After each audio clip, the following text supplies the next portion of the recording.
তারা কিন্তু দেখিয়েছে বেশি দিন আগের কথা নয়। তারা রাস্তায়, রাজপথে, গণভবনের সামনে, বঙ্গভবনের সামনে বিভিন্ন জায়গায় গিয়ে তারা প্রমাণ করেছেন যারা মরতে জানে তাদেরকে মারা যায় না। তারা মরতে শিখেছিল বলেই তাদেরকে মারা যায় নাই। বাংলাদেশের মানুষকে মারা যায় নাই। পৃথিবীর ইতিহাসে কোথাও পাবেন না কোন একটি বড় রাজনৈতিক দল দীর্ঘ 15 বছর টানা ক্ষমতায় থাকার পরে একটা অভ্যুত্থানের কারণে, গণ অভ্যুত্থান, সেটা সশস্ত্র অভ্যুত্থান নয়, গণ অভ্যুত্থানের কারণে সমস্ত সাঙ্গপাঙ্গ সহ দেশ ছেড়ে পালিয়ে চলে গেছে, এমনটা দেখতে পাবেন না। বেগম খালেদা জিয়াকে বাড়ি ছাড়া করেছিলেন। যে মামলাগুলোতে আমাদেরকে সাজা দেওয়া হয়েছে সেই মামলাগুলোতে তথ্য প্রমাণ, বস্তুনিষ্ঠ কোনো কিছু কোথাও পাওয়া যায়নি। যার সবচেয়ে বড় প্রমাণ দেশনেত্রী বেগম খালেদা জিয়া নিজে, যার সবচেয়ে বড় প্রমাণ আমাদের প্রিয় নেতা জনাব তারেক রহমান নিজে।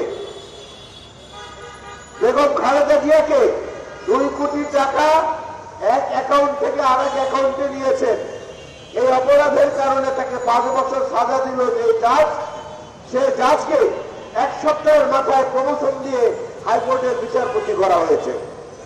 কারণ তিনি বেগম জিয়াকে অন্যায়ভাবে সাজা দিয়েছেন। কারণ সংসারই তো এখন মানুষের চলছে না। বাজারে গেলে প্রতিটা জিনিস লাফিয়ে লাফিয়ে মূল্য বৃদ্ধি হচ্ছে। মানুষের জীবন অতিষ্ঠ হয়ে গেছে। মানুষের বাজেটে এখন আর কুলোচ্ছে না। বাজারে গিয়ে বাজার থেকে হাসি মুখে ফেরত আসছে এমন কোন পরিবারের সদস্যকে পাবেন না। ন্যায্য মূল্যের ট্রাকগুলো যখন ওয়েলসে চাল, ডাল, তেল বিতরণ করছে, ডিসিবি ট্রাকগুলো যখন মালামাল বিতরণ করছে, তখন দেখবে যে লাইন, সারি ধীরে ধীরে ধীরে ধীরে আরো লম্বা হচ্ছে। পালিয়ে যাওয়া বাহিনীর কাছে যদি আমরা এখন আত্মনাদ করে বলি ফিরিয়ে দাও আমাদের সেই 15টি বছর, ফিরিয়ে দাও আমাদের সেই 15টি বছর, কোনো লাভ হবে না। কারণ তাদের এখন দেওয়ার কিছু নাই। তারা বরং নিতে চায় বাংলাদেশের মানুষদের কাছ থেকে। কিন্তু দেওয়ার যাদের আছে, যারা সব শ্রেণীর পেশার মানুষের সমর্থন নিয়ে আজকে দেশ পরিচালনা করছেন, তারা একটা জায়গায় গিয়ে সবচেয়ে বড় হোঁচট খেয়েছেন। সেটা হচ্ছে সাধারণ মানুষের প্রশ্ন, আগে সংসার নাকি আগে সংস্কার। তার সংসার চালানো যেখানে যায় সেখানে এই সংস্কার নিয়ে জনগণের কোনো মাথা ব্যথা নেই। যে সংস্কারের কথা আপনারা বলছেন, আপনাদের সংস্কার হওয়া উচিত মোটা দাগে এই কাজগুলো করা।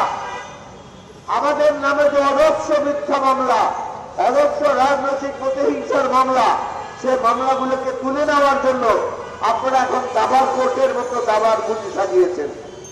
এইটা হলে ওইটা হবে, ওইটা হলে ওইটা হবে। এটা তো ন্যায় বিচার না। ন্যায় বিচার হচ্ছে জাস্টিস, সেইটা হলো ন্যায় বিচার। আর অ্যাডজুডিকেশন সেটা হলো একতরফা বিচার। আমরা আপনাদের কাছে অ্যাডজুডিকেশন চাই না, আমরা এই সরকারের কাছে জাস্টিস চাই, ন্যায় বিচার চাই। বেগম খালেদা জিয়া এবং তারেক রহমান সহ অসংখ্য নেতা কর্মীর নামে যে মামলা, অজস্র অগণিত মামলা, সেই মামলাগুলো কেন এখনো তুলে নেওয়া হচ্ছে না? সালাম, পিন্টু, জাকির খান, এদের কি আশা আছে, কি প্রাপ্যের আশা আছে, কি করা উচিত তাদের ব্যাপারে? যারা তারেক রহমানের পক্ষে তাকে বেকসুর খালাস দিয়ে যে বিচারক রায় দিয়েছিলেন, সেই বিচারককে তার গোটা পরিবার সহ দেশ ছাড়া করা হয়েছে। আজ পর্যন্ত দেশে ফিরে আসার পরিবেশ তিনি তৈরি করতে পারেননি। আবার তারেক রহমানকে যারা সাজা দিয়েছেন সেই সমস্ত বিচারকদেরকে বিভিন্ন জায়গায় প্রাইজ পোস্টিং দেওয়া হয়েছে, পুরস্কার দেওয়া হয়েছে। আপনি যারা আসিফ নজরুল নিজেকে যত ছোট কিংবা যত বড় মনে করেন, আপনার কাছে আমাদের প্রত্যাশা অনেক বেশি, অন্যদের মতো নয়। সেই প্রত্যাশা পূরণ করে তাদের মুক্তির ব্যবস্থা করবেন, এটা আমরা যেমন চাই, সংশ্লিষ্ট অঞ্চলের নেতা কর্মীবৃন্দ, সাধারণ